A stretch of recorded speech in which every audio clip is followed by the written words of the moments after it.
حضرت عمر کے زمانے میں نا ایک نوجوان تھا، نیک تھا، مسجد جایا کرتا تھا رات کو. تو مسجد جا رہا تھا تو رستے میں ایک عورت نے دعوت گناہ دی. ابن عساکر نے اس کو لکھا ہے. تو نوجوان تھا، خواہشات تھی، کچھ طبیعت مائل ہو گئی. ابھی ادھر جا ہی رہا تھا کہ کسی نے آیت پڑھ دی، والی من خاف مقام ربہ جنتان، جو رب کے سامنے کھڑے ہونے سے ڈرے گا اللہ 2 جنتیں دے گا. واقعی ڈر گیا، وہ واقعی ڈر گیا. اتنا ڈرا کہ بے ہوش ہو کے گر پڑا.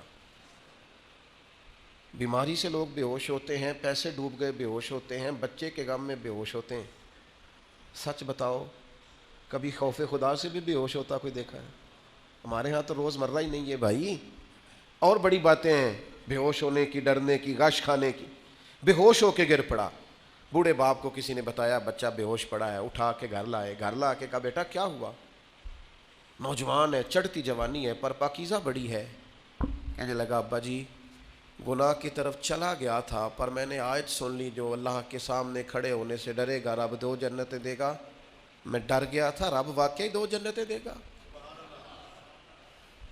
باپ رو پڑے. ابا جی کی آنکھوں میں آنسو آئے اور کہا پتر اللہ بڑا مہربان ہے، اس کے وعدے سچے ہیں، واقعی 2 جنتیں دے گا.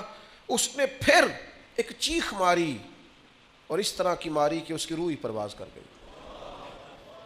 روح ہی پرواز کر گئی. کشتگان خنجر تسلیم را، عشق کی خنجر سے قتل ہو گئے لوگ. صبح حضرت عمر کو پتہ چلا کہ انہوں نے تو رات جنازہ بھی پڑھ دیا، تدفین بھی کر دی. جناب عمر فرمانے لگے اتنا نیک نوجوان خوف خدا سے دنیا سے چلا گیا، مجھے کیوں نہیں بلایا میں جنازہ پڑھتا. فاروق اعظم فرما رہے ہیں میرا شوق تھا میں اس کا جنازہ پڑھتا. کہ حضور آپ کو تکلیف نہیں دی. فرمایا بتاؤ قبر کہاں ہے؟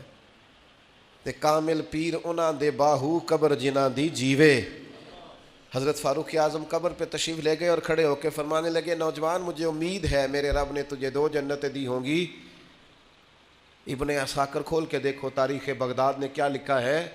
حضرت سیدنا فاروق نے فرمایا امید ہے 2 جنتیں دی ہوں گی. قبر کے اندر سے بولا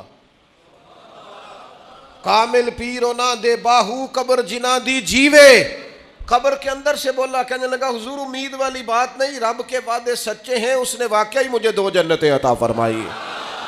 2 جنتیں دی ہیں، میں نے اپنے مالک کو راضی پایا.